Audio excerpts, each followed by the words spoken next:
ഇടുക്കി പൈനാവിൽ തീപ്പൊള്ളലേറ്റ് ചികിത്സയിലിരുന്ന അന്നക്കുട്ടി തമ്പി അന്തരിച്ചു. പെട്രോൾ ഒഴിച്ചു തീ കൊളുത്തിയതിനെ തുടർന്ന് കോട്ടയം മെഡിക്കൽ കോളേജിൽ ചികിത്സയിലിരിക്കെ ഇന്ന് പുലർച്ചെയാണ് അന്ത്യം. വിവരങ്ങളുമായി ബിനീഷ് ആന്റണി ചേരുന്നു. ബിനീഷ്, അന്നക്കുട്ടി തമ്പി അന്തരിച്ചു എന്നുള്ള വാർത്ത ഇപ്പോൾ എത്തുന്നു. എങ്ങനെയായിരുന്നു ഈ സംഭവം? മരണമുണ്ടായത് എങ്ങനെയാണ്?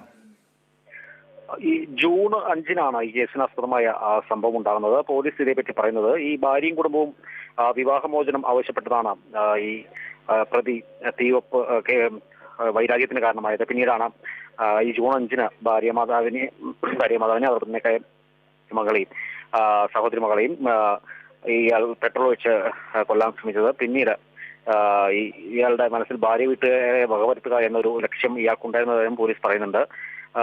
ഇവർ നിലവിൽ അന്ന് പൊള്ളലേറ്റ ഭാര്യ മാതാവും കുട്ടിയും കോട്ടയം മെഡിക്കൽ കോളേജിൽ ചികിത്സയിലായിരുന്നു. പിന്നീട് ഈ പ്രതി പെട്രോൾ ഒഴിച്ച് ഇവരെ കൊല്ലപ്പെടുത്താൻ ശ്രമിച്ച കേസിൽ വീണ്ടും ഇയാൾ തമിഴ്നാട്ടിലേക്ക് മുങ്ങുകയായിരുന്നു. പിന്നീട് ഇയാൾ വീണ്ടും വന്ന് ഇവരുടെ വീടിന് തീ കൊളുത്തുകയായിരുന്നു.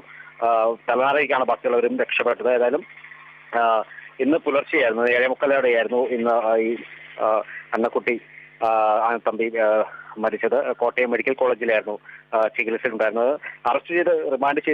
ഇയാളെ അറസ്റ്റ് ചെയ്തിരുന്നു പോലീസ്. പിന്നീട് ഈ തെളിവെടുപ്പിനായി കഴിഞ്ഞ ദിവസം പോലീസ് കസ്റ്റഡിയിൽ വാങ്ങിയിരുന്നു. ഏതായാലും ഇനി അന്നക്കുട്ടി മരിച്ച സംഭവത്തിലും തെളിവെടുപ്പ് നടത്താനാണ് പോലീസിന്റെ ഒരു നീക്കം. ശരി ബിനീഷ്.